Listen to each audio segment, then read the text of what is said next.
lied to you. This game is not about climbing. It is about bugs.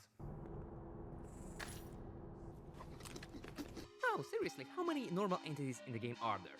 Like 4? And how many bugs? All of them. There are so many of them that I've created an entire bug tier list. Hey, what's up guys? It is me Skunk and today we're gonna make an entire tier list of bugs. First of all, gold bugs. Good fellas, I've paid my credit with them. Going into Monopoly money. Blood bugs, I hate those guys.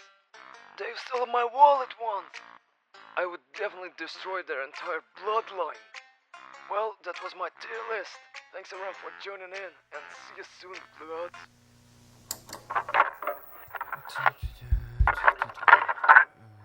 This one.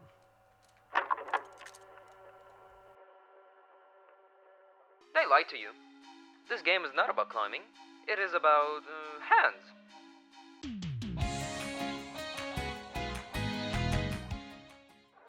Hi, name's Bill, and I work here as a left hand. It is not the easiest job, but I like it. As a left hand, I have to do a bunch of stuff. I help eating, grabbing on ledges. Sometimes I deal with bugs. See you later, Stinky. Holding notes steady while someone reading is not easy at all. I forgot my glasses. For fuck's sake, Dylan. Sometimes I even have to wear a uniform. It's not like it in here. And sometimes I have to do, well, let's say, questionable stuff. Oh. But overall, I like my job. Huh? You won't ask Michael about his job. I don't think this is the best idea. How often do you think about the meaning of life? Every day, this question consumes me from the inside. We fly in a huge hot stone through the universe filled with suffering. We try to search for a meaning, even though we know perfectly well that there is none. Trying to drown in its search, we distract ourselves from this question. We think about the future, success, money. The people who thought were our loved ones turn out to be just a grey mass, preventing us from moving beyond the mediocrity. And yet, when this question pops into your head, everything you've done before pales in comparison to the bottomless emptiness filled only with loneliness and suffering. Michael, we need to find your girlfriend, man. I'm begging at this point.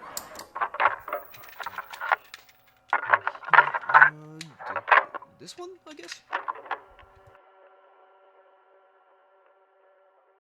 They lied to you. This game is not about climbing. It is...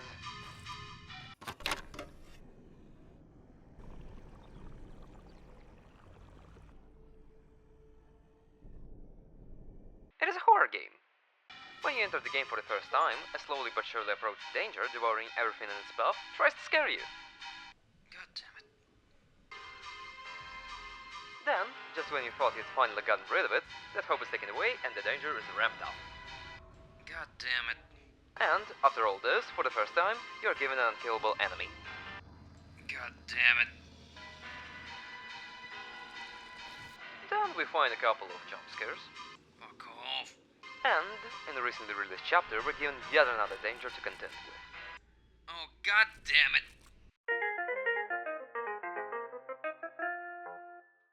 The game never stops keeping you on your toes, no matter what.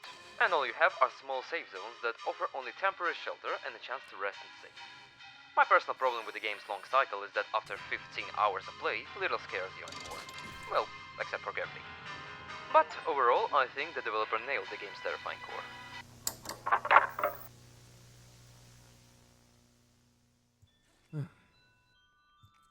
Okay, you win. Maybe this game is about climbing. And, to answer the unspoken question, I didn't want to classify this game as such for a reason. But first, let's give a little historical background.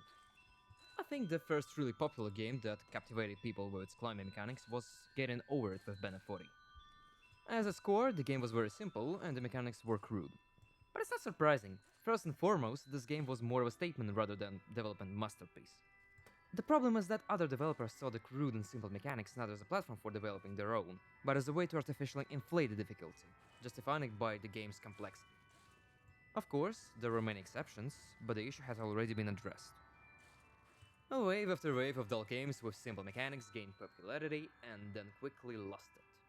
There were diamonds, games that despite everything were interesting and fun to play. But at their core, nothing changed. My friends and I gave these games a rather telling name, Games for the Evening.